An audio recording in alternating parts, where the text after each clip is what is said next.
രാത്രിയോഗത്തിനെ അധ്യക്ഷ പദവി ലംഘിച്ചുകൊണ്ടിരിക്കുന്ന കർത്താവിൻ്റെ ദാസൻ പാസ്റ്റർ പ്രധാനമന്ത്രികൾ,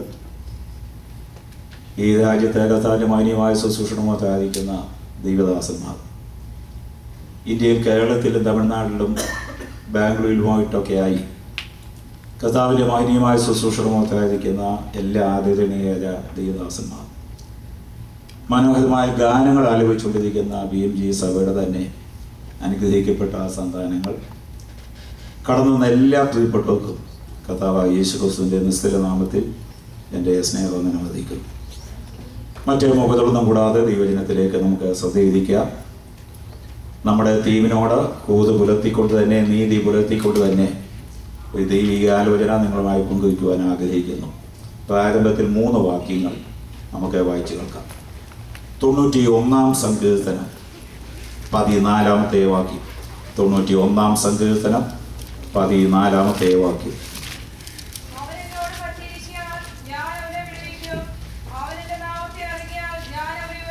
അതേ സങ്കീർത്തനം തന്നെ 4 വാക്യം.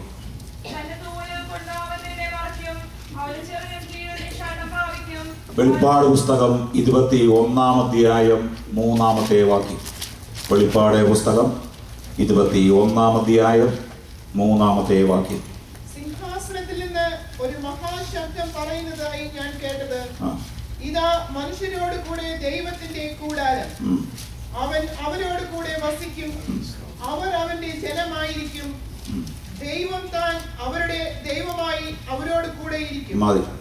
എനിക്ക് മുമ്പായി വളരെ അനുഗ്രഹിക്കപ്പെടുന്ന നിലയിൽ ദൈവജനം ശുശ്രൂഷിച്ച നിങ്ങൾ വിളിക്കുന്ന താരൂർപ്രദാസൻ പാസ്റ്റർ ജോസഫ് ദാനിയൽ, ഞാൻ വിളിക്കുന്ന എനിക്ക് ഏറ്റവും പ്രിയനായ അനിയൻ കുഞ്ഞ, ആ പ്രിയപ്പെടനോടൊപ്പം ഇന്ന് രാത്രി ഒന്നിച്ച് കർത്താവിനെ മഹത്വപ്പെടുത്തുവാൻ ഉയർത്തുവാൻ ഇടയാകുന്നതും എനിക്ക് ആനന്ദകരമാണ്.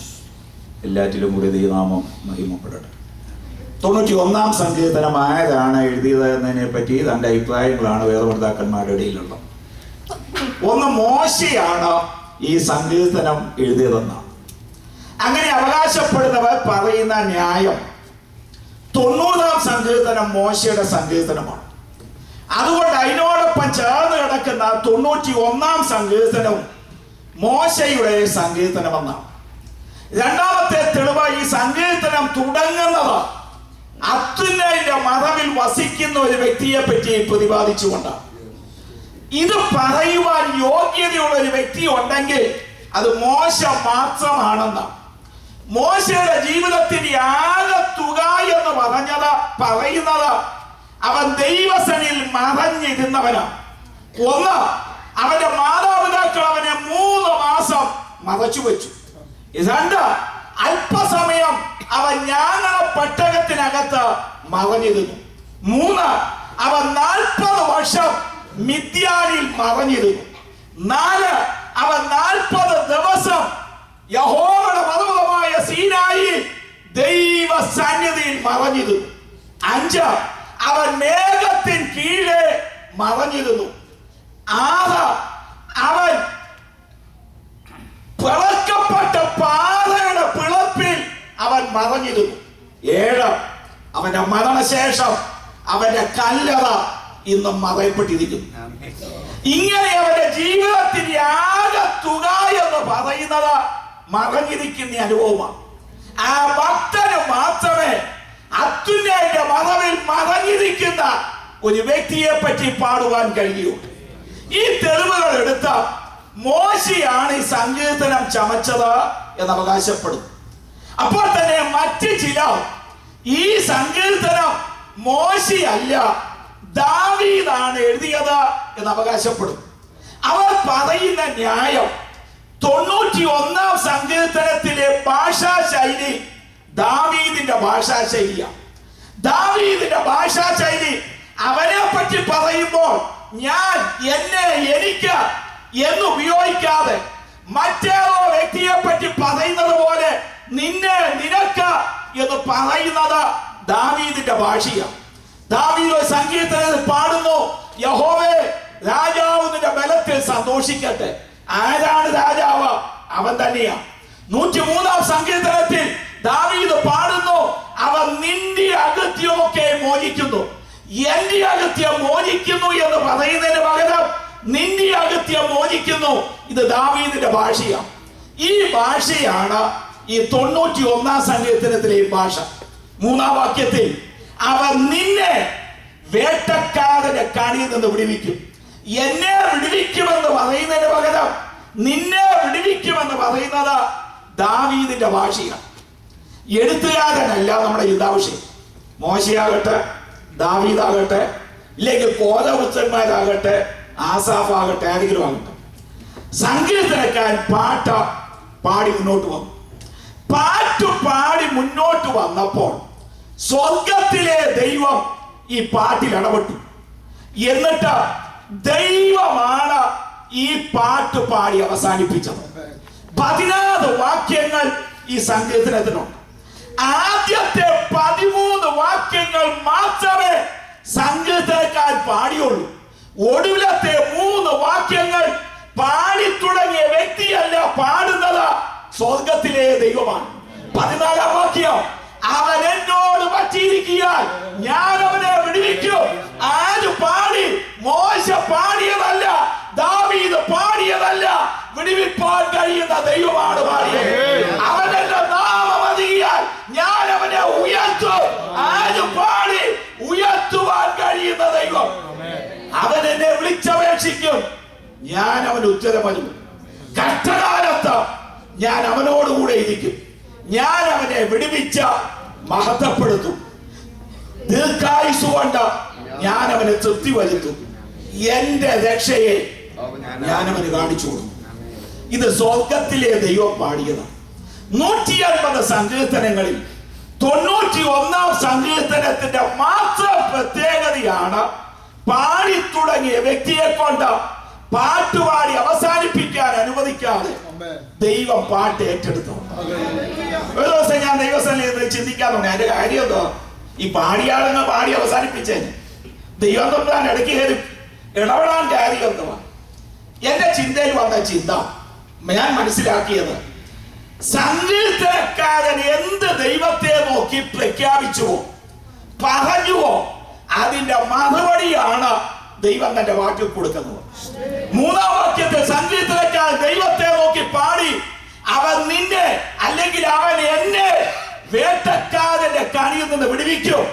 അതിന്റെ മറുപടി ദൈവം കൊടുക്കുന്നു. 14-ാം വാക്യത്തിൽ, അതേ ഞാൻ വിടുവിക്കുന്നവനാണ്, നീ എന്നോട് പറ്റിയിരിക്കാൻ ഞാൻ നിന്നെ വിടുവിക്കും.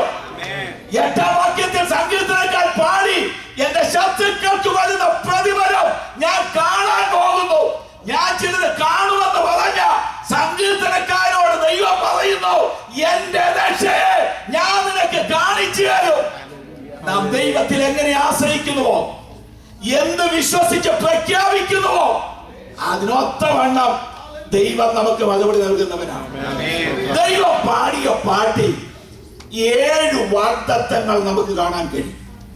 1-ാമത്തെ വാഗ്ദത്തം, ഞാൻ വിടുവിക്കും. വ്യവസ്ഥ, പറ്റിയിരുന്നാൽ. ദൈവത്തോട് പറ്റിയിരുന്നാലുള്ള നേട്ടങ്ങൾ അനേകം ബൈബിളിൽ ഉണ്ടെങ്കിലും 3 നേട്ടങ്ങൾ മാത്രം സമയക്കുറവ് മൂലം ഞാൻ ചൂണ്ടിക്കാണിക്കാം. മറ്റൊരു ചിന്തയിലേക്ക് കടക്കാനുള്ളതുകൊണ്ട്, ദൈവത്തോട് ചേർന്ന് നിന്നാൽ യേശു കർത്താവിന്റെ 12 അപ്പോസ്തലന്മാരിൽ അന്ത്യ അത്താഴത്തിൽ യേശു സ്നേഹിച്ച ശിഷ്യൻ യേശുവിന്റെ നെഞ്ചോട് ചാഞ്ഞിരിക്കുകയാണ്. ഈ സമയത്ത് ഒരു വഴിമുട്ടിക്കുന്ന ചോദ്യം കർത്താവ് തൊടുത്തുവിട്ടു, നിങ്ങളിൽ ഒരാൾ എന്നെ കാണിച്ചു കൊടുക്കും. ഉടനെ ശിഷ്യന്മാരുടെ ഇടയിൽ ആൾക്കൂടെ ആശയക്കുഴപ്പമുണ്ടായി. അകന്നിരിക്കുന്ന പത്രോസ് യേശുവിന്റെ നെഞ്ചോട് ചാഞ്ഞിരിക്കുന്ന യോഹന്നാന് ആംഗ്യം കാണിച്ചു. അതാരാണെന്ന് ഒന്ന് ചോദിക്കുവാൻ. ഇവിടെ നമുക്ക് പത്രോസിനോട് ചോദിക്കാൻ കൊള്ളാവുന്ന ചില ചോദ്യങ്ങളുണ്ട്. നീ അങ്ങോട്ട് ചോദിക്ക. എല്ലാറ്റിനും നീ അല്ലയോ എടുത്തിയാട്ടക്കാരനും ചോദ്യങ്ങളിനും ചോദിച്ചിട്ടുള്ളൂ. 12 പേരെ തെരഞ്ഞെടുത്തപ്പോൾ നീ അല്ലയോ ചോദിച്ചത്, ഞങ്ങൾ സകലവും വിട്ടു, ഞങ്ങൾക്ക് എന്തോ വിട്ടു. മഹൂബിലെ മോശെ ഏലിയാവിനെ കണ്ടവാസേ നീ അല്ലയോ 3 വീട് പണിയാൻ പോയത്, 3 കുടികളുണ്ടാക്കാം. കർത്താവ് കടലിന്റെ നടന്നപ്പോൾ ഞാനും ഉണ്ടെന്ന് പറഞ്ഞ വെള്ളത്തിൽ ചാടി നടന്നത് നീ അല്ലയോ? എല്ലാറ്റിനും മുമ്പനാണ് നീ അങ്ങോട്ട് ചോദിക്കും. ഇവൻ പറയും, ഇപ്പൊ ചോദിക്കാൻ ചിലപ്പം ബുദ്ധിമുട്ടോ, അതിന് രണ്ട് കാരണം. ഒന്ന്, ഞാൻ അങ്ങ് ചോദിക്കുക കർത്താവേ അതായത് കർത്താവ് അധികം 10 ദിവസം നീ തന്നെയാണ് സമയം കൂടെ ജീവിക്കും, അതുകൊണ്ടാണ് ഞാൻ ചോദിക്കാൻ. രണ്ട്, ഇവിടെ ചോദിക്കാൻ ഒരുത്തനെ അവകാശമോ, അത് യേശുവിനോട് ഏറ്റവും അടുത്ത് ചേർന്നിരിക്കുന്നവൻ. അവൻ ചോദിക്കട്ടെ. ഇവൻ ഒന്നും കൂടെ യേശുവിനെ ചോദിച്ചാഞ്ഞു യോഹന്നാൻ കർത്താവായത്. ആ വഴിമുട്ടിക്കുന്ന ചോദ്യത്തിന് യോഹന്നാനിൽ കൂടിയാണ് ഉത്തരം ലഭിച്ചത്. കർത്താവുമായി പറ്റിയിരുന്നുള്ള ഒന്നാമത്തെ നേട്ടം തിരുഹൃദയത്തിൽ മറഞ്ഞിരിക്കുന്ന രഹസ്യങ്ങൾ വെളിപ്പെട്ടു. നമുക്ക് അവനോട് പറ്റിയിരിക്കുക. ഇതാ യോഹന്നാനെ ക്രൂശിന്റെ ചോട്ടിൽ നമ്മൾ കാണും. ഇപ്പം പറഞ്ഞ സംഭവം യോഹന്നാന്റെ സുവിശേഷം 13-ാം അധ്യായം 23-ാം വാക്യം, 19-ാം അധ്യായം 25 വാക്യങ്ങളിൽ ക്രൂശിന്റെ ചോട്ടിൽ യേശു കർത്താവ് നിൽക്കുക. യേശു കർത്താവ് ആ പറ്റി നിന്ന ശിഷ്യന്റെ കയ്യിലാണ് തന്റെ മാതാവിനെ ഏൽപ്പിച്ചു കൊടുത്തത്. സ്വന്തമല്ലാത്ത മാതാവിനെ അവരുടെ വാർദ്ധക്യകാലത്ത് സംരക്ഷിക്കുവാനുള്ള ഉത്തരവാദിത്വം കർത്താവ് ഏൽപ്പിച്ചത് ക്രൂശോട് പറ്റി നിൽക്കുന്നവർ. യേശുവിനോട് പറ്റി നിന്നുള്ള രണ്ടാമത്തെ നേട്ടം ഉത്തരവാദിത്തങ്ങൾ നമുക്ക് ലഭിക്കും. ഭാരിച്ച ഉത്തരവാദിത്തങ്ങൾ ആർക്കാണ് ലഭിക്കുന്നത്? യേശുവുമായി പറ്റി നിൽക്കുന്നവർ. പറ്റി നിന്നുള്ള മൂന്നാമത്തെ നേട്ടം, ഇയ്യോബിന്റെ കഷ്ടകാലത്ത് ദൈവ ചുഴലിക്കാറ്റിൽ ഇയ്യോബിന് പ്രത്യക്ഷപ്പെട്ട ഒട്ടുമിക്ക ജീവജാലങ്ങളെ ദൈവത്തിന്റെ മുമ്പിൽ കൂടി കടത്തിവിട്ടു. അതിലൊരു ജീവി മഹാനക്രമാണ്. മഹാനക്രത്തെ പറ്റി വിവരിക്കുവാൻ ഒരു അധ്യായം മുഴുവൻ ദൈവം എടുത്തു. 41-ാം അധ്യായം. അത് തുടങ്ങുന്നത് എങ്ങനെയാണ്? മഹാനക്രത്തെ ചൂണ്ടലിട്ട് പിടിക്കാമോ, എന്നിട്ട് വന്നിച്ചു വന്നിട്ട് 15-16 വാക്യങ്ങൾ ഇങ്ങനെയാണ്. അതിന്റെ ചെതുമ്പൽ ഒന്നോടൊന്ന് പറ്റിയിരിക്കുന്നു, കാറ്റ് ഇടയിൽ കടക്കുന്നില്ല. താൻ ദൈവമായി പറ്റിയിരുന്നുള്ള നേട്ടം പിശാചിന്റെ കാറ്റ്, ലോകത്തിന്റെ കാറ്റ് ഒരിക്കലും ജീവിതത്തിൽ കടന്നു വരികയില്ല. കാറ്റുകൾ അടിച്ച് തകർക്കുവാൻ പിശാച് ശ്രമിക്കുമ്പോൾ ദൈവത്തോട് പറ്റിയിരിക്കുന്ന ഭക്തനെ ഒരു കാറ്റും തകർക്കുകയില്ല, കാറ്റടയിൽ കടക്കുകയില്ല. അവൻ എന്നോട് പറ്റിയിരിക്കാൻ ഞാൻ അവനെ വിടുവിക്കും. രണ്ടാമത്തെ വാഗ്ദത്തം, അവൻ എന്റെ നാമത്തെ അറിയാൽ ഞാൻ അവനെ ഉയർത്തും. യേശു കർത്താവിന്റെ നാമത്തിന്റെ അനേകം പ്രത്യേകതകൾ ബൈബിളിൽ ഉണ്ടെങ്കിലും ഒരു 5 പ്രത്യേകതകൾ മാത്രം ഞാൻ വീണ്ടും ചൂണ്ടിക്കാണിക്കാം. ഒന്ന്, യേശുവിന്റെ നാമം രക്ഷിക്കുന്ന നാമമാണ്. അപ്പോസ്തലപ്രവൃത്തികളുടെ പുസ്തകം 4-ാം അധ്യായം 12-ാം വാക്യം, മറ്റൊരുത്തനിലും രക്ഷയില്ല, നാം രക്ഷിക്കപ്പെടുവാൻ ആകാശത്തിന്റെ കീഴെ മനുഷ്യരുടെ നൽകപ്പെട്ട വേറൊരു നാമവുമില്ല, യേശുവിന്റെ നാമം ഒഴികെ. ആ രക്ഷിക്കുന്ന നാമത്തെ അറിഞ്ഞ നമ്മെ ആ നാമമാണ് ഇത്രത്തോളം ഉയർത്തിയത്. യേശുവിന്റെ നാമത്തിന്റെ രണ്ടാമത്തെ പ്രത്യേകത, ഇത് സൗഖ്യദായക നാമമാണ്.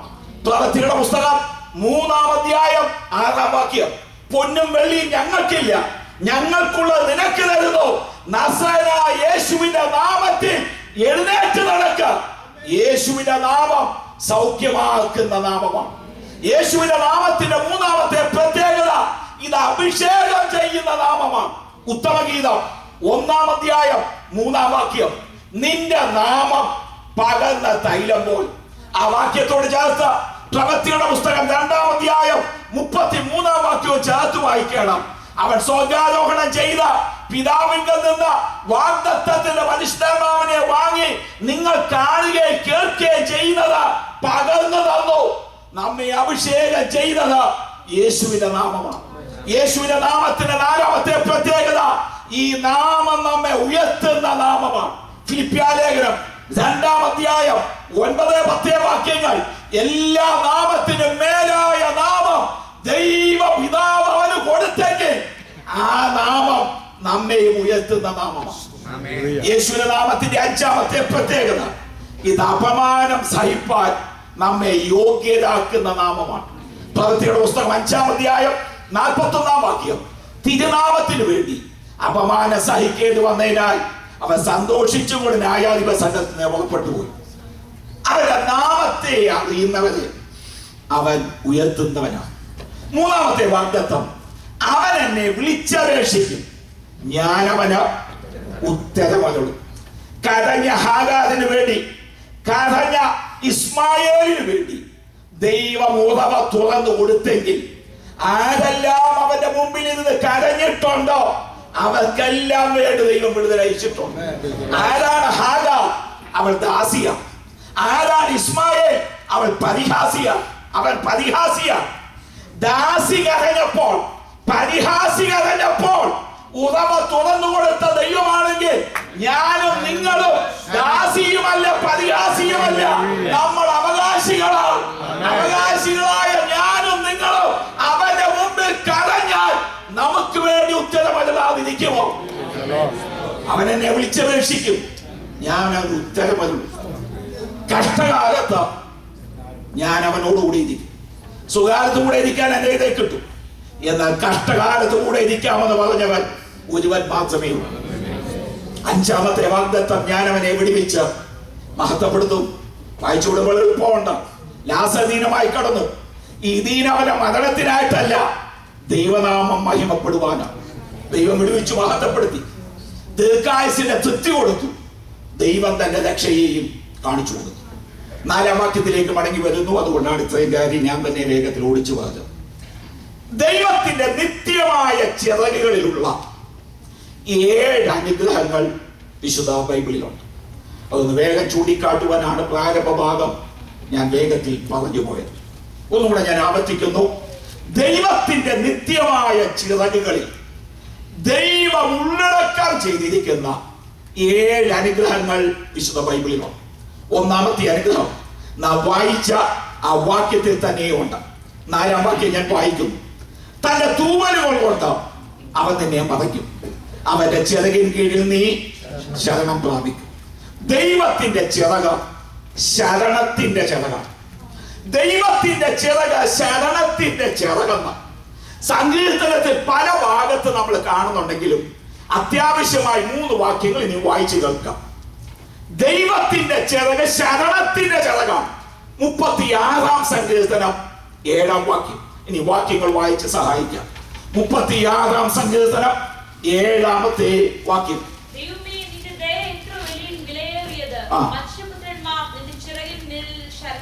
മനുഷ്യപുത്രന്മാർ നിന്റെ ചിറകിൻ നിഴലിൽ ശരണം പ്രാപിക്കും. 57-ാം സങ്കീർത്തനം 1-ാമത്തെ വാക്യം. 57-ാം സങ്കീർത്തനം 1-ാമത്തെ വാക്യം. എന്നോട് കൃപയുണ്ടാകണമേ, എന്നോട് കൃപയുണ്ടാകണമേ, ഞാൻ നിന്നെ ശരണം പ്രാപിക്കുന്നു. അതെ, ഈ ആപത്തുകൾ ഒഴിഞ്ഞു പോകുവോളം ഞാൻ നിന്റെ ചിറകിൻ നിഴലിൽ ശരണം പ്രാപിക്കും. ദൈവത്തിന്റെ ചിറക് ശരണത്തിന്റെ ചിറക്. 61-ാം സങ്കീർത്തനം 4-ാമത്തെ വാക്യം.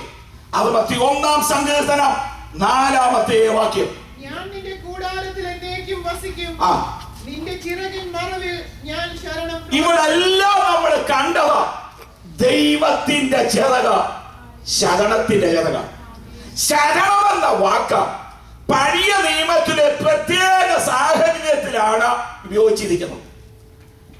രക്തപ്രതികാരകൻ അബദ്ധവശാൽ കൊല ചെയ്തവനെ കൊല്ലുവാൻ കടന്നു വരുമ്പോൾ ഈ അബദ്ധവശാൽ കൊല ചെയ്തവൻ സങ്കേത പട്ടണത്തിലേക്ക് ഓടിപ്പോകണം. യോർദാന്റെ കിഴക്കും യോർദാന്റെ പടിഞ്ഞാറുമായി 6 സങ്കേത പട്ടണങ്ങൾ നിയമിച്ചു. മോശയോട് ദൈവം പറഞ്ഞു, യോശുവയുടെ കാലത്ത് 6 സങ്കേത പട്ടണങ്ങൾ നിയമിച്ചു.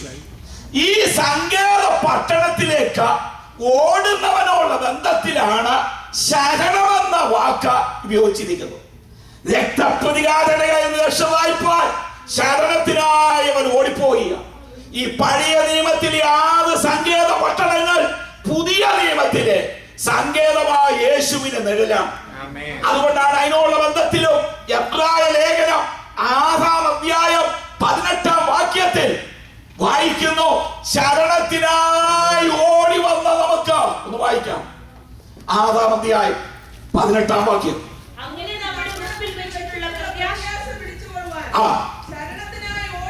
നമ്മൾ എവിടേക്കാണ് ശരണത്തിനായി ഓടിച്ചെന്നത്? സങ്കേത പട്ടണമായ ക്രിസ്തുവിൽ. പിശാച് നമ്മളെ തകർക്കുവാൻ നിഴല് പോലെ പിൻപറ്റിയ സ്ഥാനത്ത് യേശുക്രിസ്തുവിൽ ശരണത്തിനായി നാം ഓടിച്ചെന്നു. അവന് ശരണം കണ്ടെത്തിയവരാണ് ഇവിടെ നിൽക്കുന്ന ഞാനും നിങ്ങൾ. ദൈവത്തിന്റെ നിത്യമായ ചിറകളിലുള്ള ഒന്നാമത്തെ അനുഗ്രഹം ഇത് ശരണത്തിന്റെ ചിറകാണ്. ദൈവത്തിന്റെ നിത്യമായ ചിറകളിലുള്ള രണ്ടാമത്തെ അനുഗ്രഹം റൂത്തിന്റെ പുസ്തകം 2-ാം അധ്യായം 12-ാം വാക്യം. റൂത്തിന്റെ പുസ്തകം 2-ാം അധ്യായം 12-ാം വാക്യം.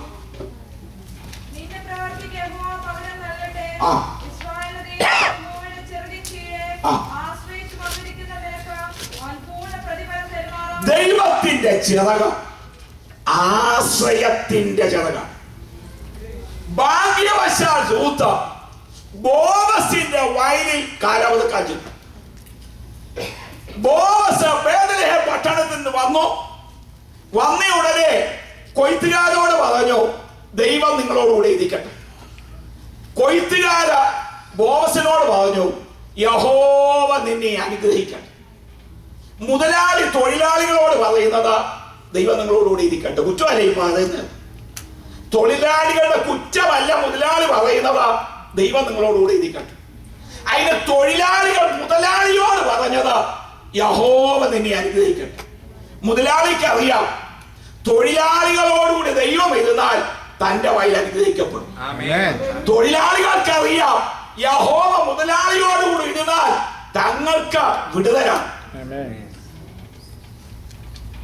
ഈ ബോവസിന്റെ കണ്ണ് റൂത്തിൽ പതിയും. കൊയ്ത്തിന്റെ മേലാളനോട് ചോദിച്ചു, ഈ സ്ത്രീ ആരാണ്?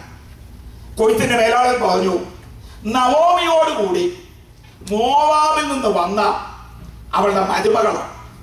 എന്നോട് അനുവാദം ചോദിച്ചു, ഞാൻ അനുവദിച്ചിട്ടാണ് അവൾ കാലാവധിക്കുന്നത്. ഉടനെ ബോവസ് റൂത്തിനെ അടുക്ക വിളിച്ചു, മകളെ, നീ യഹോവയാൽ അനുഗ്രഹിക്കപ്പെട്ടവൾ. നീ മറ്റാരുടെയും വയലിൽ ഇനി കാലാവധിക്കാൻ പോകണം. ഈ വയലിൽ മാത്രം കാലാവധിക്കാട്ടത്. നിനക്ക് ദാഹിക്കുമ്പോ കൊയ്ത്തുകാർക്ക് കോരി വെച്ചിരിക്കുന്ന പാത്രത്തിൽ നിന്ന് നിനക്ക് കുടിക്കാം. നിന്നെ ഉപദ്രവിക്കാതിരിപ്പാൻ ഞാൻ എൻ്റെ ആൾക്കാരോട് കൽപ്പിച്ചിട്ടുണ്ട്.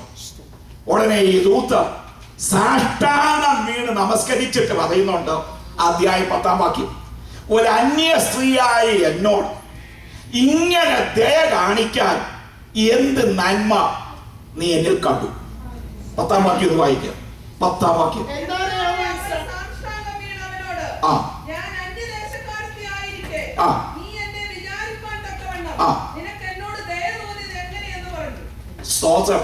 ഇവർക്ക് മനസ്സിലാകാത്ത കാര്യം, അന്യദേശക്കാരിയായ എന്നോട് ദയ കാണിക്കാൻ നിനക്ക് എങ്ങനെ തോന്നി?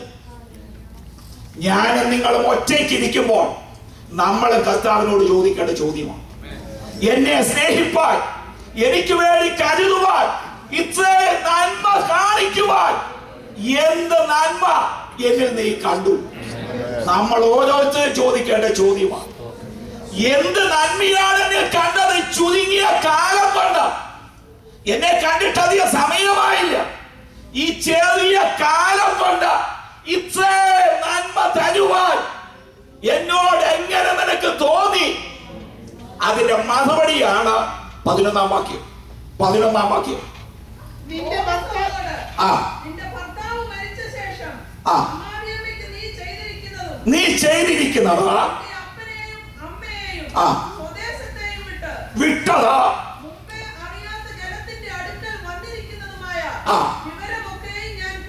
മൂന്ന് കാര്യമാണ് ഇതിന് ഉത്തരമായി കൊടുക്കുന്നത്. ഒന്ന്, നീ ചെയ്തത് ഞാൻ കേട്ടു. 2, നീ വിട്ടത് ഞാൻ കേട്ടു. 3, നീ വന്നത് ഞാൻ കേട്ടു. ഞാൻ നിങ്ങൾ കർത്താവിന് വേണ്ടി എന്തെങ്കിലും ചെയ്തിട്ടുണ്ടെങ്കിൽ ഇത് അറിയുന്ന ഒരു മോശം. എന്തെങ്കിലും വിട്ടിട്ടുണ്ടെങ്കിൽ അറിയുന്നവൻ, നാം വന്നത് അറിയുന്നവൻ. വീട്ടിൽ ഇവർ ചെയ്തത് അതിന്റെ പ്രതിഫലം ലഭിച്ചത് ഈ വയലിലാണ്. ആരുപോലും ഇല്ലാത്ത നവോമിക്ക് വേണ്ടി, ഒരു ദുഃഖ പുത്രിക്ക് വേണ്ടി അവൾ ചെയ്തതിന്റെ പ്രതിഫലം നവോമിയിൽ നിന്ന് ലഭിച്ചത് ഈ ബോവസിന്റെ വയലിൽ നിന്നാണ്. നാം മറ്റുള്ളവർക്ക് നന്മ ചെയ്യുന്നു, അവരിൽ നിന്ന് നമുക്ക് പ്രതിഫലം ലഭിച്ചില്ലെങ്കിൽ പോലും നാം ചെയ്യുന്ന ഒത്തവണ പ്രതിഫലം തരുന്ന ഒരു നല്ല ബോവസ് നമുക്കായി ജീവിക്കുന്നു. ഇത് മുഖവർഷമാണ് നമുക്ക് തോന്നും. ഇപ്പോൾ ഇങ്ങോട്ട് വന്ന ഈ റൂത്തിന് ഇത്രയും അനുഗ്രഹം കൊടുത്തത് മുഖവർഷമാണ് എന്ന് തോന്നിയാലും ഇതൊരിക്കലും മുഖവർഷമല്ല. നാം രഹസ്യത്തിൽ കർത്താവിന് വേണ്ടി ചെയ്യുന്നത്, വിട്ടത്, വന്നത്, ഇതെല്ലാം അറിയുന്ന ഒരു ബോവസുണ്ട്. ആ ബോവസ് റൂത്തിനോട് പറയുന്നു, യഹോവയുടെ ദൈവമായ യഹോവയുടെ ചിറകിൻ കീഴിൽ ആശ്രയിച്ചു വന്ന നിനക്ക് അവൻ പൂർണ്ണ പ്രതിഫലം തരും. ആശ്രയിക്കുന്നവനെ ഉപേക്ഷിക്കാത്തവൻ. ആരെല്ലാം അവനിൽ ആശ്രയിച്ചിട്ടുണ്ടോ അവരെ എല്ലാം കർത്താവ് അനുഗ്രഹിച്ചിട്ടുണ്ട്. ആശ്രയിക്കാൻ കൊള്ളാം, കണ്ണടയ്ക്ക് ആശ്രയിക്കാം, വിശ്വസിച്ച് ആശ്രയിക്കാൻ കൊള്ളാവുന്ന ഒരു ചിറകുണ്ടെങ്കിൽ നമ്മുടെ ദൈവത്തിന്റെ ചിറക് മാത്രമാണ്. ദൈവത്തിന്റെ നിത്യമായ ചിറകളിലുള്ള മൂന്നാമത്തെ അനുഗ്രഹം 63-ാം സങ്കീർത്തനം 7-ാം വാക്യം. 63-ാം സങ്കീർത്തനം 7-ാമത്തെ വാക്യം. നീ എനിക്ക് സഹായമായി തീർന്നുവല്ലോ, നിന്റെ ചിറകിൻ നിഴലിൽ ഞാൻ ഘോഷിച്ചാനന്ദിക്കുന്നു. ദൈവത്തിന്റെ ചിറക് നമ്മെ സന്തോഷിപ്പിക്കുന്ന ചിറക്, ആനന്ദിപ്പിക്കുന്ന ചിറക്, ആരാധിപ്പിക്കുന്ന ചിറക്. നമുക്കറിയാം, യഹോവയുടെ പെട്ടകം ഒബേദോമിന്റെ വീട്ടിൽ നിന്ന് കൊണ്ടുവന്നപ്പോൾ ദാവീദ് പഞ്ഞി നൂലങ്കി ധരിച്ച ആ പെട്ടകത്തിന് മുമ്പിൽ കുതിച്ച് നൃത്തം ചെയ്യാൻ തുടങ്ങി. ആ നൃത്തം ചെയ്യുന്നതിനിടയ്ക്ക് ജനത്തെ നോക്കി പറഞ്ഞു, പണ്ട് നമ്മൾ ഈ പെട്ടകം കൊണ്ടുവന്നു, അന്ന് ദൈവം നമ്മുടെ ഇടയിൽ ഛേദമയച്ചു. കാരണം നാം അന്ന് അവനെ വ്യവസ്ഥപ്രകാരമല്ലല്ലോ അന്വേഷിച്ചത്. ഇപ്പോൾ വ്യവസ്ഥപ്രകാരം കൊണ്ടുവരുന്നു. സന്തോഷിച്ച് അവൻ നൃത്തം ചെയ്ത് ആരാധിക്കാൻ തുടങ്ങി. ആ ഘോഷയാത്ര അവന്റെ പട്ടണത്തിലേക്ക് പ്രവേശിച്ചു. പട്ടണത്തിലെ ബഹളം കേട്ട ഇവന്റെ ഭാര്യയായ മീഖൾ കിളിവാതിൽക്കുമ്പോൾ കൂടെ നോക്കുമ്പോൾ കാണുന്ന കാഴ്ച, തന്റെ ഭർത്താവ് ഇസ്രായേലിന്റെ രാജാവ് വഴി കിടന്ന് തുള്ളുന്നു, ചാടുന്നു, ഡാൻസ് കളിക്കുന്നു. ഇത് രാജ്ഞിക്ക് അഭിമാന പ്രശ്നമാണ്.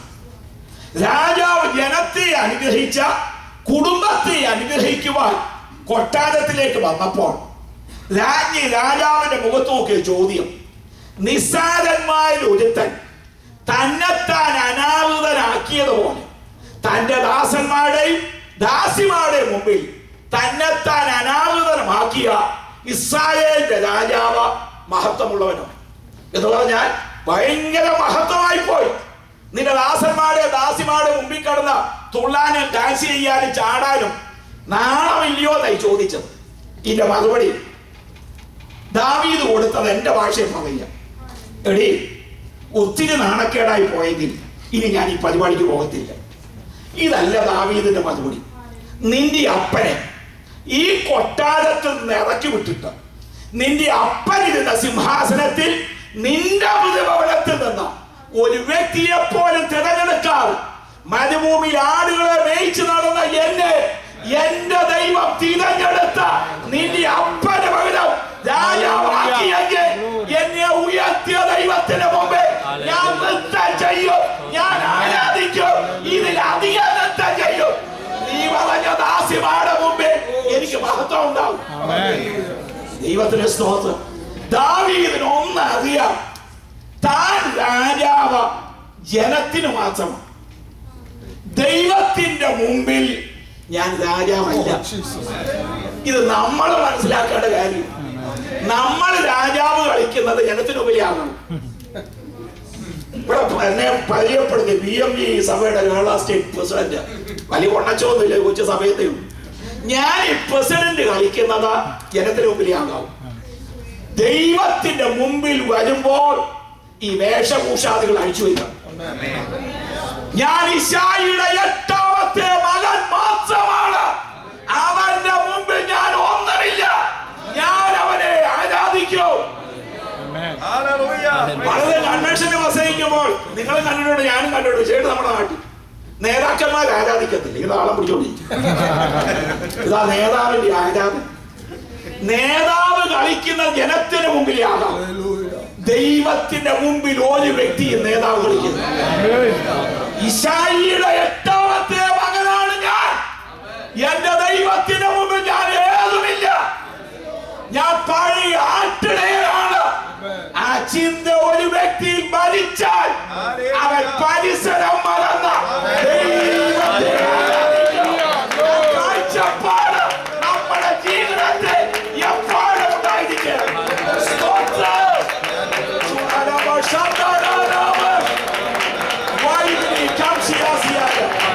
ദൈവം നമ്മളെ എത്ര ഉയർത്തട്ടെ. ആന്യത്തിലും ഭൗതികത്തിലും ദൈവസന്നിധിയിൽ കടന്നു വരുമ്പോൾ പഴയ അനുഭവം നമ്മുടെ മനസ്സിൽ കടന്നു വരും. ദൈവത്തിന്റെ പെട്ടകം ദാവീദിനെ ആരാധിപ്പിച്ചു. യഹോവയുടെ ചിറക് നമ്മെ ആരാധിപ്പിക്കുന്ന ജനം, നമ്മെ സന്തോഷിപ്പിക്കുന്ന ജനം. ദൈവത്തിന്റെ ചിറകിൻ കീഴിലുള്ളതായ 4ാമത്തെ അനുഗ്രഹം സങ്കീർത്തനം തന്നെ 17-ാം സങ്കീർത്തനം 9-ാമത്തെ വാക്യം. 17-ാം സങ്കീർത്തനം 9-ാമത്തെ വാക്യം. എന്നെ ചുറ്റി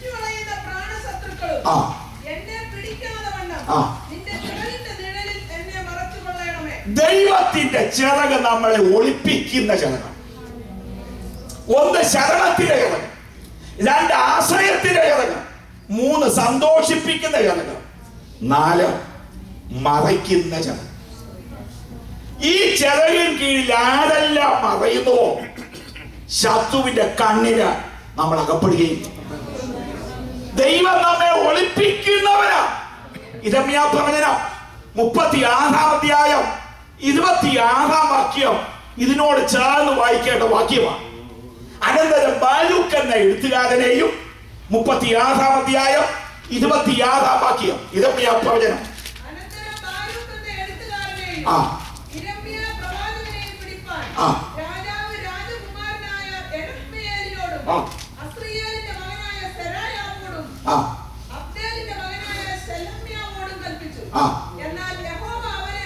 ശ്രദ്ധിച്ചോ? എഴുത്തുകാരനെ പിടിക്കാൻ, പ്രവാചകനെ പിടിക്കാൻ രാജകൊട്ടാരത്തിൽ രാജകുമാരന്മാരും കിങ്കരന്മാരും ദേശമായ ദേശം മുഴുവൻ അന്വേഷിക്കുന്നു. പിടികിട്ടിയില്ല. സ്വർഗത്തിലെ ദൈവം ഇവരെ ഒളിപ്പിച്ചു. ഈ പട്ടണത്തിൽ നാം നമ്മുടെ തലമുറകളും സുരക്ഷിതമായി ജീവിക്കാൻ കാരണം സ്വർഗത്തിലെ ദൈവം നമ്മെയും നമ്മുടെ അവകാശങ്ങളെയും കെണി ഒതുക്കി, വലി ഒതുക്കി, കുഴിയിലകപ്പെടുത്തുവാൻ നമ്മുടെ കുഞ്ഞുങ്ങളെ പിശാച് ക്ഷീണം ശ്രമിക്കുമ്പോൾ നമ്മുടെ കുഞ്ഞുങ്ങൾ പിശാചിന്റെ കെണികളിൽ അകപ്പെടാതിരിക്കുന്നത് സ്വർഗത്തിലെ ദൈവം നമ്മുടെ അവകാശങ്ങളെ ഒളിപ്പിക്കുന്നു. ദൈവത്തിന്റെ ചിറക് നമ്മെ ഒളിപ്പിക്കുന്നത്. ദൈവത്തിന്റെ നിത്യമായ ചിറകളിലുള്ളതായ 5ാമത്തെ അനുഗ്രഹം പുറപ്പാട് പുസ്തകം 19-ാം അധ്യായം 4-ാം വാക്യം. ആവർത്തന പുസ്തകം 32-ാം അധ്യായം 11-ാം വാക്യം. പുറപ്പാട് പുസ്തകം 19-ാം അധ്യായം 4-ാമത്തെ വാക്യം. ഞാൻ മിസ്രയീമ്യരോട് ചെയ്തതും നിങ്ങളെ കഴുകന്മാരുടെ ചിറകിന്മേൽ വഹിച്ച് എന്റെ അടുക്കൽ വരുത്തിയതും നിങ്ങൾ കണ്ടുവല്ലോ. ഇനി ആവർത്തന പുസ്തകം 32-ാം അധ്യായം 11-ാം വാക്യം. ആവർത്തന പുസ്തകം കുഞ്ഞുങ്ങൾക്ക് മീതെ പറക്കും പോലെ താൻ ചിറക് വിരിച്ച് അവനെ എടുത്ത് തന്റെ ചിറകിന്മേൽ അവനെ വഹിച്ചു. ദൈവത്തിന്റെ ചിറകിന്റെ 5ാമത്തെ അനുഗ്രഹം ഈ ചിറക് നമ്മളെ വഹിക്കുന്ന ചിറകാണ്.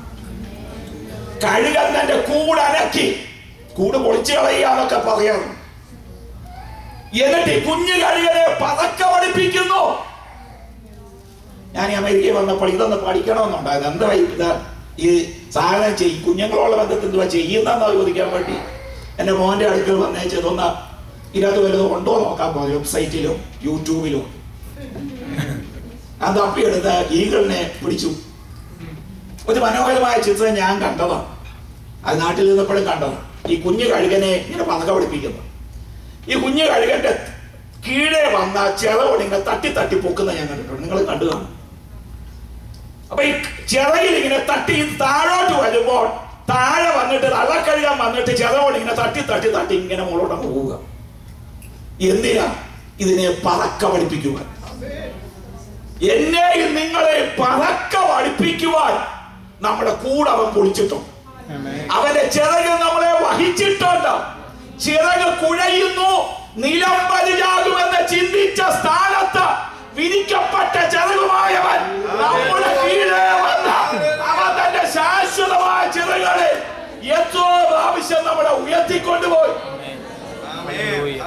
ദൈവത്തിന്റെ ചിറക് നമ്മളെ വഹിക്കുന്ന ചിറക്.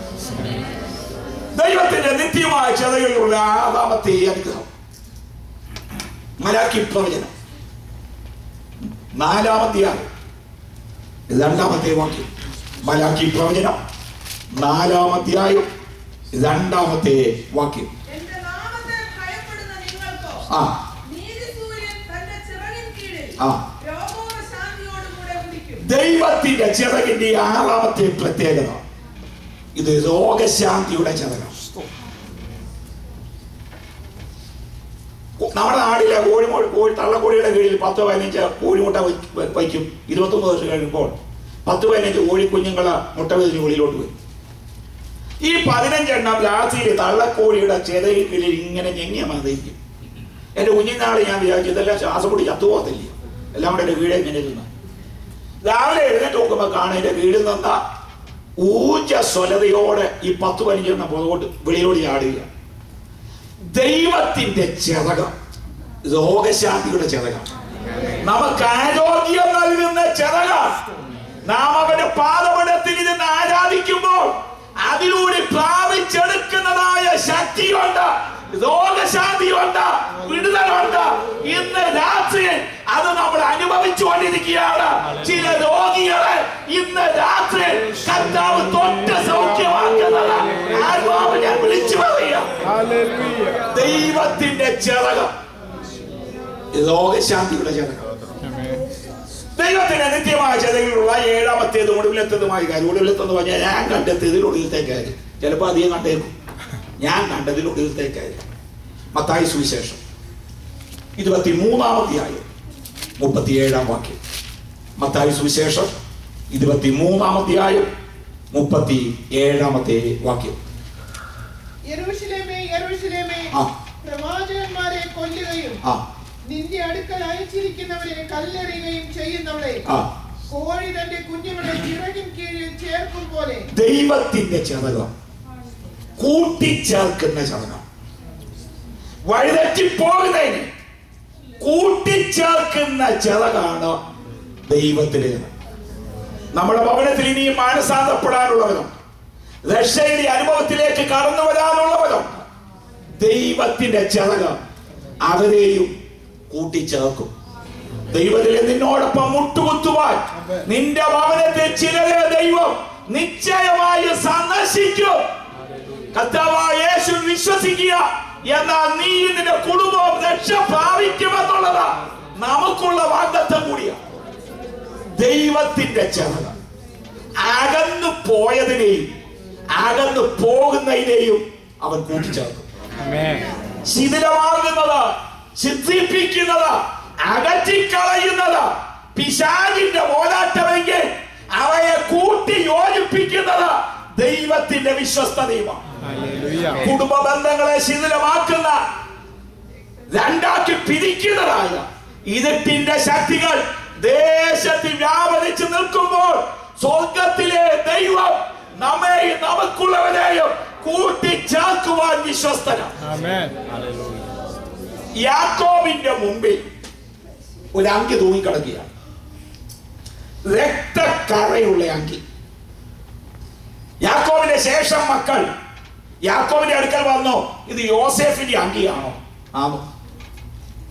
അങ്ങനെയെങ്കിൽ നിന്റെ മകനെ യോസേഫിനെ ഒരു കാട്ടു ദുഷ്ടമൃഗം കൊന്നു. ആ രക്തക്കരയുള്ള അങ്കി. വാസ്തവത്തിൽ ഈ അങ്കി പറ്റിയിരിക്കുന്നത് യോസേഫിന്റെ രക്തമല്ല, ഒരു ആട്ടിൻകുട്ടിയുടെ രക്തമാണ്.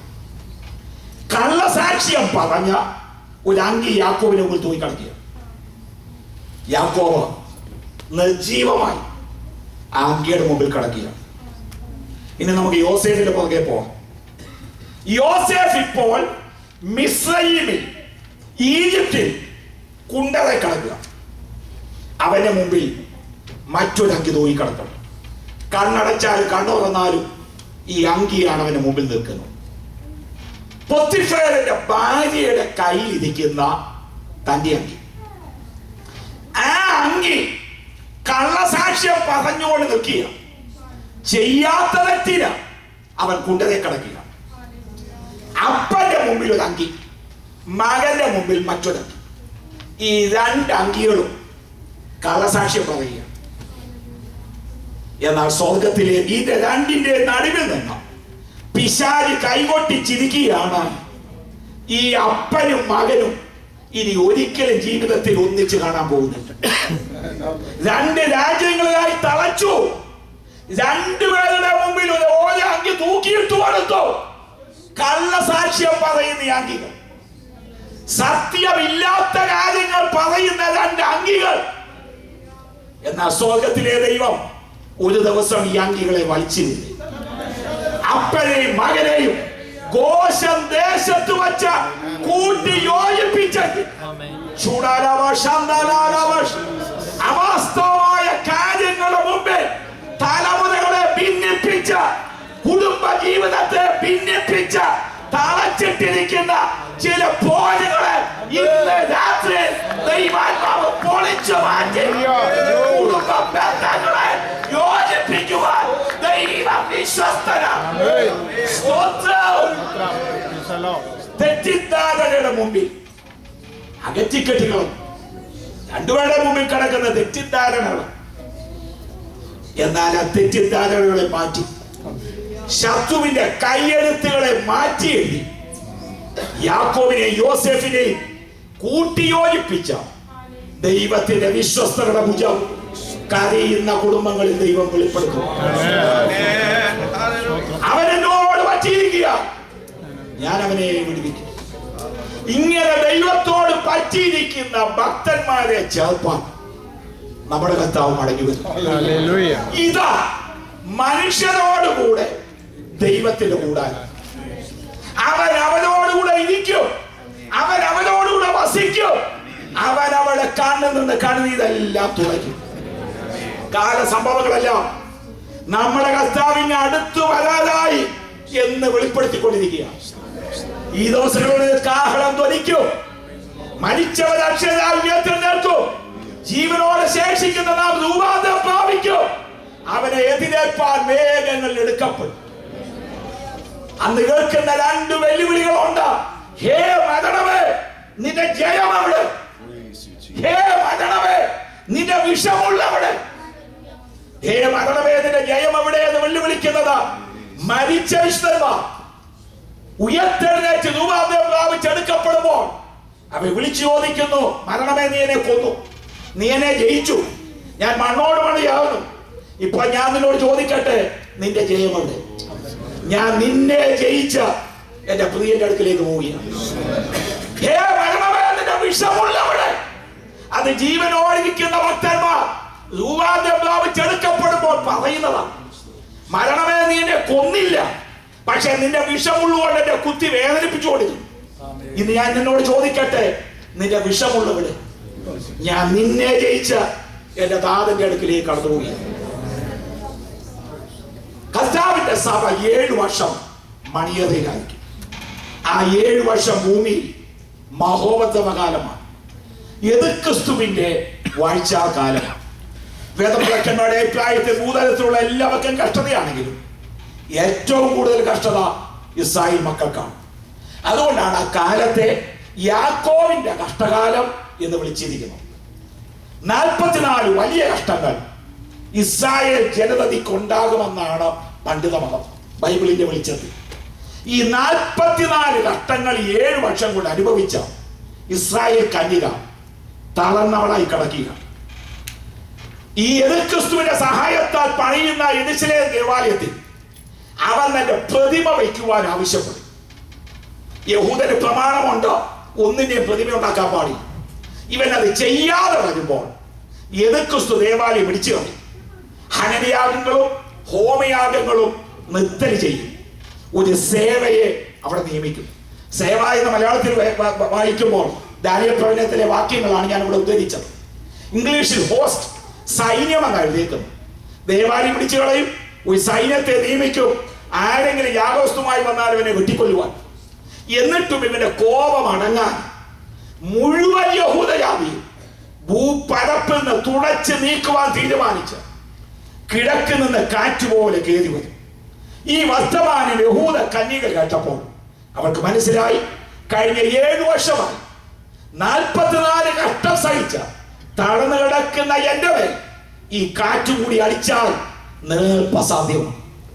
മുഴുവൻ യഹൂദജാതിയും കൂടാരങ്ങളുടെ പുറത്തിറങ്ങി ഒലിവുമലയുടെ ചോട്ടിൽ നിന്ന് ചെന്ന കുത്തിയവങ്കിലേക്ക് നോക്കി നിലവിളിക്കും, മിശിഹായെ മടങ്ങി വരേണം, ഞങ്ങൾക്ക് തെറ്റു പറ്റിപ്പോയി, ഞങ്ങൾ നിന്നെ ക്രൂശിച്ചു കൊന്നുപോയി, നീ ഞങ്ങളെ രക്ഷിപ്പാൻ മടങ്ങി വരേണം എന്ന് പറഞ്ഞ് മാതത്തടിച്ച് നിലവിളിക്കുമ്പോൾ 7 വർഷത്തിന്റെ സമാപന ദിവസമാകുന്ന അന്ന് കർത്താവിന്റെ സഭയും ആകാശമേഘങ്ങളെ വാഹനമാക്കി. ഏത് കണ്ണോ അവനെ കുത്തി തുളച്ചവരും ആ കാഴ്ച കാണുമാറ് പരസ്യമായി ഇറങ്ങി വന്നു. കർത്താവിന്റെ തൃപ്പാദങ്ങൾ ഒലിവുമലയെ തൊട്ട് കഴിയുമ്പോൾ ഒലിവുമല കിഴക്ക് പടിഞ്ഞാറായി രണ്ടായിപ്പെടുന്നു. അവിടെ താഴ്വര ഉണ്ടാകും. യഹോശാഫാത്ത് താഴ്വര എന്ന് പേരാണ്. തേജസ്സിന്റെ സിംഹാസനം ഇട്ട ജാതികളെ ന്യായം വിധിക്കും, സാത്താനെ ആയുധമായിട്ട് ബന്ധിക്കും. തുടർന്ന് കർത്താവിന്റെ സഭയും യെരൂശലേമിന്റെ ഇറക്കമതം കിദ്രോനോട് കടക്കും. ഈ ഒലിവുമലയുടെ ഇറക്കമതങ്ങി കിദ്രോനോട് കടന്ന യെരൂശലേമിന്റെ കയറ്റക്കാർ കർത്താവ് തന്റെ പിതാവായ ദാവീദിന്റെ സിംഹാസനത്തിൽ ഇരുന്ന തന്റെ ജനത്തോടൊപ്പം കൂടാരമടിച്ചു വാഴുന്ന ഒരായുധമാണ്ട് വാഴ്ചയ്ക്ക് വേണ്ടി കടന്നില്ല. കർത്താവ് യെരൂശലേമിൽ പ്രവേശിക്കേണ്ടത് യെരൂശലേമിന്റെ കിഴക്കേ വാതിലൂടെ. ഈ കിഴക്കേ വാതിൽ, ഈസ്റ്റ് ഗേറ്റ്, ഗോൾഡൻ ഗേറ്റ്, നിങ്ങൾ ചിലതൊക്കെ പോയി കണ്ടു കാണും, ഇല്ലേ? നമ്മുടെ പണത്തിൽ കണ്ടിട്ടോ, അടഞ്ഞു കിടക്കുക. ഈ കിഴക്കേ വാതിൽ എന്നാണ് അടഞ്ഞത് എന്ന് ചോദിച്ചാൽ, പീലാത്തോസ് യേശുവിനെ കൊലയ്ക്ക് വിധിച്ചു. ജനം യേശുവിനെ കയ്യേറ്റു. അവരാദ്യം ചെയ്തത് മുള്ളുകൊണ്ട് ഒരു കിരീടം മടങ്ങുണ്ടാക്കി യേശുവിന്റെ ശിരസിൽ വച്ച കോലുകൊണ്ട് അടിച്ചവക്കി. തലയോടി പോലും കിഴിഞ്ഞ ആ മുൾക്കിരീടം ഇത്. ചില വേദപണ്ഡിതന്മാർ പറയുന്നത് അതിൽ ഒരു മുള്ള യേശുവിന്റെ കണ്ണിനകത്തോട്ടാ ഇറങ്ങിച്ചെന്ന് അവന്റെ തോളിൽ ഭാരമുള്ള പച്ച പൈമര കുരിശു വെച്ചു. അവന്റെ കണ്ണത്തടിച്ചു, താടുരോമങ്ങൾ വലിച്ചു വധിച്ചു. യേശുവിനെ ക്രൂശിക്കുവാൻ തലയോടിടമെന്ന അസ്തമുള്ള ഗോൽഗോത്ത മലയിലേക്ക് കൊണ്ടുപോയത് ഈ കിഴക്കേ വാതിലൂടെയാണ്. യേശുവും പടജനവും പുരുഷാരും കിഴക്കേ വാതിന്റെ പുറത്തിറങ്ങി അന്ന് ഈ വാതിലടച്ചു. 2000 വർഷമാകുന്നു. ഇന്നേ വരെ ഈ വാതിൽ പിന്നെ തുറന്നിട്ടില്ല. ഈ വാതിൽ തുറക്കാൻ പലരും ശ്രമിച്ചിട്ടോ, പക്ഷെ ആർക്കും കഴിഞ്ഞിട്ടില്ല. ഈ വാതിൽ ഇന്നും നാളെയും ഒന്നും തുറക്കേണ്ട വാതിലല്ല. യേശു കർത്താവ് എന്ന് രാജാവായി മടങ്ങി വരുമോ അന്ന് മാത്രമേ ഈ വാതിൽ തുറക്കപ്പെടാവൂ. ഇപ്പോഴത്തെ പ്രശ്നം അതിന് മുമ്പിൽ മുസ്ലിങ്ങളുടെ ശവക്കോട്ടയൊക്കെ ഇവരെ തുറക്കാൻ സമ്മതിക്കത്തുമില്ല. ഈ വാതിൽ അടഞ്ഞു കിടക്കണമെന്ന് യെഹെസ്കേൽ പ്രവചനം 41-ാം അധ്യായം 1, 2, 3 വാക്യങ്ങളിൽ വായിക്കുന്നു. യെഹെസ്കേൽ പ്രവചനം 41-ാം അധ്യായം 1, 2, 3 വാക്യങ്ങൾ.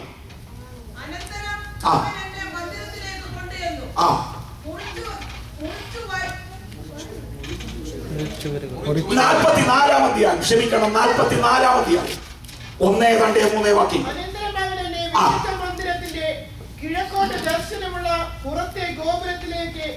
മലയാള വേദോസ്തം ഗോപുരം എന്ന് കാണുമ്പോൾ ഇംഗ്ലീഷ് ഗേറ്റ് എന്നാണ് എഴുതിയിരിക്കുന്നത്. കൊണ്ടുപോകുന്നു. എന്നാൽ അത് അടച്ചിരുന്നു. അപ്പോൾ യഹോവ എന്നോട് അരുളി ചെയ്തത്, ഈ വാതിൽ തുറക്കാതെ ഈ വാതിൽ അടഞ്ഞു കിടക്കണം എന്നുവരെ താഴോട്ട് വായിക്കുമ്പോൾ, എന്ന് കർത്താവ് പ്രഭുവായി മടങ്ങി വരുമോ അന്ന് മാത്രമേ ഈ വാതിൽ തുറക്കപ്പെടാവൂ. ഈ വാതിൽ തുറക്കപ്പെടുന്നതിനെ പറ്റിയുള്ള പ്രവചനമാണ് 24-ാം സങ്കീർത്തനം 7, 8, 9 വാക്യങ്ങൾ. വാതിലുകളെ നിങ്ങളുടെ തലകളെ ഉയർത്തുവീൻ, പണ്ടേയുള്ള കഥകളെ ഉയർന്നിരിക്കട്ടെ, മഹത്വത്തിന്റെ രാജാവ് പ്രവേശിക്കട്ടെ. മഹത്വത്തിന്റെ രാജാവ് ആരാ? ബലവാനും വീരനുമായ യഹോവ, യുദ്ധവീരനായ യഹോവ ഈ പ്രവചനം അന്ന് നിവർത്തിയാം. കർത്താവ് തന്റെ സഭയും ഒലിവുമലയിൽ പ്രത്യക്ഷപ്പെട്ട ഒലിവുമലയുടെ ഇറക്കമിറങ്ങി കിദ്രോനോട് കടന്ന യെരൂശലേമിന്റെ കയറ്റങ്ങാതി ചെല്ലുമ്പോൾ യേശുവിനോടൊപ്പം നിൽക്കുന്ന ഒരു ദൂതൻ കിഴക്കേ വാതിക്കൽ നിൽക്കുന്ന ദൂതനോട് വിളിച്ചു പറയുന്നു, വാതിലുകളെ നിങ്ങളുടെ തലകളെ ഉയർത്തും, പണ്ടേ ഉള്ള കഥകളെ ഉയർന്നിരിക്കട്ടെ, മഹത്വത്തിന്റെ രാജാവ് പ്രവേശിക്കണം. ഇതിന് അവിടെ നിൽക്കുന്ന ദൂതൻ ചോദിക്കുന്ന ചോദ്യമാണ് മഹത്വത്തിന്റെ രാജാവ്. അതിന് ഇങ്ങനെ തലക്കൽ നിൽക്കുന്ന ദൂതൻ കൊടുക്കുന്ന മറുപടി മഹത്വത്തിന്റെ രാജാവ്. 2000 വർഷങ്ങൾക്ക് മുമ്പ് ഇവൻ ഈ വാതിലൂടെ ഇറങ്ങി പോയപ്പോ ഇവന്റെ തലയിൽ മുക്കിനിടമാണ്. ഇവന്റെ തലയിൽ നോക്കാം അനേകം രാജമുടികൾ അവന്റെ തലയിൽ ഇരിക്കുക. അവൻ ഈ വാതിലൂടെ ഇറങ്ങി പോയപ്പോൾ അവന്റെ തോളിൽ പച്ച പൈമര കുരിശായി. ഇന്ന് അവന്റെ തോളിൽ നോക്കാം ദാവീദ് ഗൃഹത്തിന്റെ താക്കോൽ അവന്റെ തോളിൽ ഇരിക്കുക. അന്ന് അവൻ ഈ വാതിലൂടെ ഇറങ്ങി പോയപ്പോൾ വലത് കൈയിൽ കോലായിരുന്നു. ഇന്ന് അവന്റെ വലത് കൈയിൽ നോക്കാം മരണത്തിന്റെയും പാതാളത്തിന്റെയും താക്കോൽ അവന്റെ വലത് കൈയിലുണ്ട്. അന്ന് അവന്റെ കണ്ണ് രക്തം കൊണ്ട് നിറഞ്ഞിരുന്നു. ഇന്ന് അവന്റെ കണ്ണിലേക്ക് നോക്കാം തീച്ചോല പോലെ ജ്വലിക്കുന്ന കണ്ണ്. അന്ന് നഗ്നപാതനായി ഇതിലെ നടന്നുപോയി. ഇന്ന് അവന്റെ കാലിൽ നോക്കാം തീയെ ചുട്ടുവഴിപ്പിച്ച വെള്ളോട്ടിന്റെ സദൃശ്യം. അന്ന് ധൂമവസ്ത്രം ധരിച്ച ഏച്ചുവേച്ച ഈ വാതിലൂടെ ഇറങ്ങിപ്പോയെങ്കിൽ ഇന്നോ വസ്ത്രാലങ്കൃതനായി തന്റെ ശക്തിയുടെ മാഹാത്മ്യത്തെ യുദ്ധവീരനായ യഹോവ, ബലവാനായ യഹോവ, സൈന്യങ്ങളുടെ യഹോവ വാതിലുകളെ തല ഉയർത്തും. നൂറ്റാണ്ടുകളായി അടഞ്ഞു കിടന്ന വാതിൽ അന്ന് തുറക്കപ്പെടുമെങ്കിൽ മഹത്വത്തിന്റെ രാജാവിന്റെ കാലൊച്ചയുടെ മുമ്പിൽ അടഞ്ഞു കിടക്കാൻ കഴിയുന്ന ഒരു വാതിലും അവശേഷിച്ചിട്ടില്ല. ഇന്ന് രാത്രി ആ കാലൊച്ച കേൾക്കുന്ന ദൈവമക്കൾക്കായി ഞാൻ ദൈവത്തെ സ്തുതിക്കുന്നു. നിനക്കെതിരായി നിന്റെ തലമുറയ്ക്കെതിരായി കഴിഞ്ഞ ദീർഘനാളുകളായി അടച്ചു വെച്ച ചില വാതിലുകൾ ഈ സഭ